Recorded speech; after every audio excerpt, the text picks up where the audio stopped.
My sister is a triple amputee with no legs. Last night I heard her walk past my room. I recall, step for step, the noise I heard from the creaking floorboards. I thought I was going to die. My sister Mallory and I were never close. Mal went to school for theater but also honed her dancing skills in ballet. She graduated at 23, but she was incapable of getting a big break. I, however, got a lucky break and was signed to play minor league baseball for a few years. I enjoyed a little bit of success, and though my sister claimed to be happy for me, I think she was a little jealous of the attention that I was finally getting from Mom and Dad. She and I didn't speak much after my big break. Tragedy struck when I was 23. My mother and father died in a raging house fire. Investigators confirmed that there had been no foul play. A few embers from the fireplace may have ignited a curtain or something else nearby. No one ever really recovers from losing a parent, much less both, in such an unexpected and terrible manner. You would expect a tragedy of this magnitude to bring estranged siblings closer together, but it didn't. I saw my sister briefly at the funeral, but after that, it was business as usual. She didn't even show up to receive what my parents had left behind for us in their will. It was a few months later when I noticed Mal's face on a billboard. She had managed to land a role in a soap opera and was also working with professional choreographers. I was proud of her, but I was also focused on my own life and grieving process. I hoped nothing but the best for her. Misery soon paid us another visit, though. I was at work when I got the call. My sister had gotten into a terrible car accident in New York. The other two drivers got out of it relatively unscathed, but the same could not be said of Mal. She had sustained severe injuries that resulted in the amputation of both her legs and one arm. I remember flying out to visit her in the hospital. I told her how happy and grateful I was that she had survived, but she didn't talk to me at all during the visit. She seemed a different person now, devoid of any sort of life. Her dead eyes stared off into space, as red and irritated as her wounds. After a few weeks in the hospital, Mal was allowed to move in with me. Though things were still tense, I was more than willing to take care of her as best I could. I took an extended leave of stay at work and focused all of my attention on my poor sister. She mostly wanted to be left alone in her room, and I respected her wishes. I would hear her watching reruns of the soap opera that she had starred in at all hours of the day. I tried not to hear the sobbing. Whereas the atmosphere in the house was once miserable, it has now become bizarre. I was woken from my sleep one night by the sound of a woman cackling. What the hell? I checked my phone for the time. 3:06. I hadn't heard my sister laugh, or hell, even seen her smile since her accident. What in the world could possibly have her laughing so derisively at this time of night? I made to get out of bed, but my grogginess caused me to stumble and fall, landing on my face, and that was when I heard it. Someone was dancing in the room across the hall, my sister's room. I could not only hear the heavy thuds, but I could feel them as I lay on the floor. My sister was no longer laughing, but seemed to be singing a song, in a language that I didn't recognize. I felt a sense of pure terror that I cannot describe. How did someone get into my house? Why was Mal singing for them as they danced so wildly? "Mallory?" I called out, pushing myself up to my knees. The dancing and singing immediately stopped. I heard the distinct sound of covers being flipped, as though someone had just gotten into bed with Mal. I lumbered across the hall and pushed the old creaky door open, dreading what I might find. No one was there. The TV was turned off, the windows were closed, and Mallory looked to be fast asleep. Following the strange occurrences in my home, I invested in outdoor security cameras for both the front and backyard. I then asked my friend Brent if I could borrow his Doberman, Jimmy Dean, for a few days as well.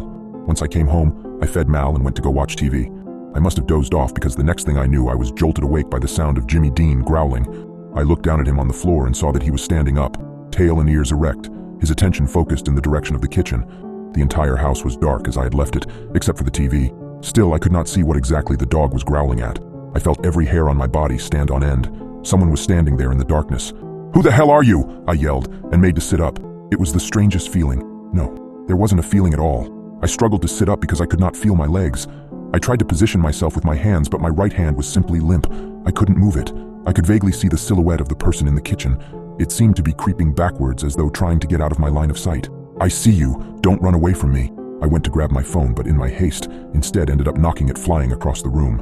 It landed in front of the TV, and knowing my options were limited, knew that I had to get to it. I forced my body off of the couch and landed hard on my stomach. I began crawling pathetically towards the TV as Jimmy Dean began to bark.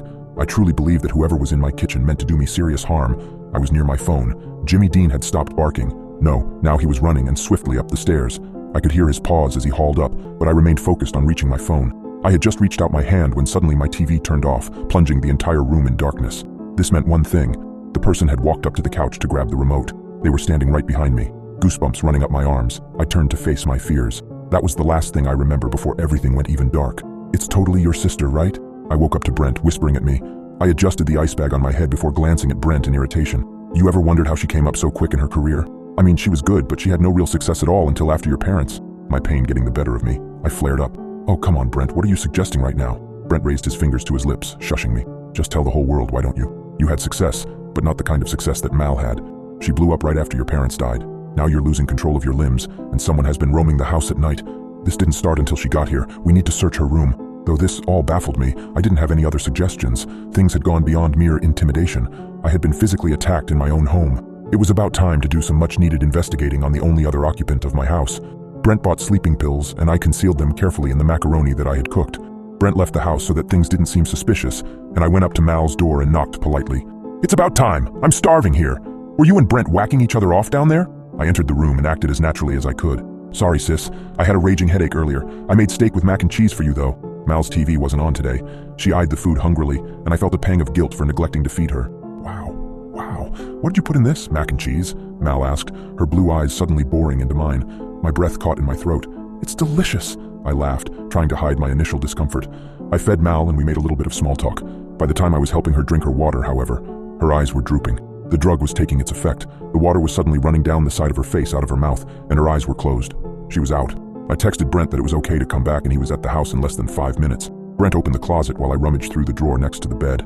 I found nothing but old socks and some of Mal's underwear. Brent, however, held up an old aluminum baseball bat of mine. "Maybe I'm seeing things, David, but is this blood on your bat?" I walked up to my buddy and we both inspected the bat. It did indeed have what looked like freshly dried blood on it. My blood. I don't want to say I told you so, but whatever, man. This is inconclusive. I'm gonna look under the bed. I dropped to my knees and was astonished at just how much stuff Mallory had managed to accumulate under her bed in such a short time. I reached out my right hand and began rummaging through it. I cried out due to the sudden agony that had inflicted me.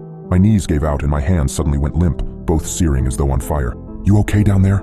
Brent gasped as I heard the bed creak above me. There was a sickening sound, and Brent suddenly fell to the floor, his eyes rolled back in his head. I tried to roll over to defend myself, but it was too late. I was knocked out for the second time in 12 hours. When I woke up again, I was not sure if my head even hurt at all. No, the only agony that I could feel was the burning in my knees and forearm. I was lying on my own kitchen table, both wrists bound by duct tape, my ankles bound by an old rope. I groaned from the pain and looked around, gathering my surroundings. Brent was sitting on the floor by the refrigerator, duct tape binding him as well.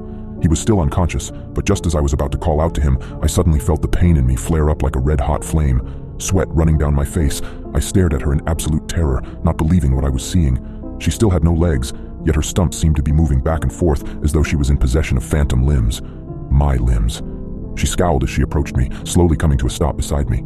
Seeing her floating there was surreal.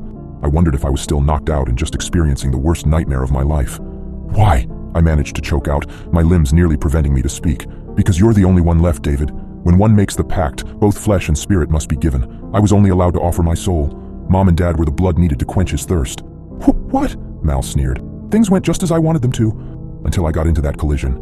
Now I need more flesh, brother. I simply had to go through the motions of the ritual patiently before the final step could be made.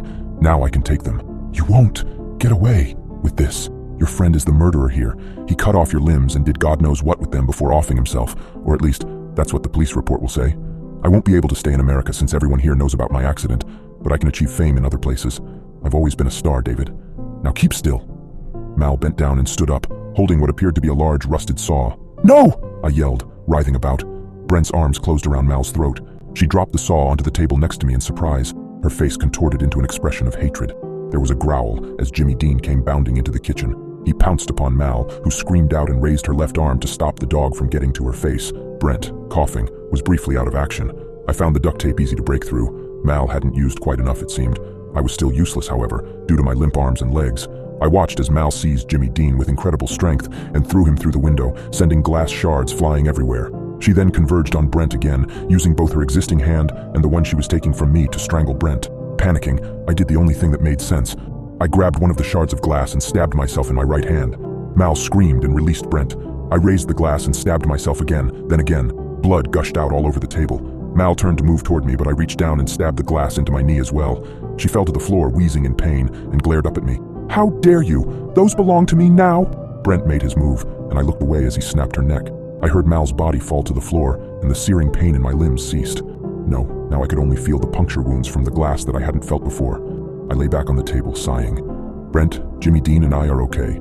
No one comes to check on my sister, but she does have doctor visits scheduled soon. We still have time to figure out what steps to take now. No pun intended. I'm only getting the story out now just in case they come for me and Brent, and we wind up spending our lives behind bars. This is the truth. We are both victims and survivors. There won't be much evidence, though, should we decide to flee the country like my sister was planning to. We made sure to burn her broken body, just to be sure.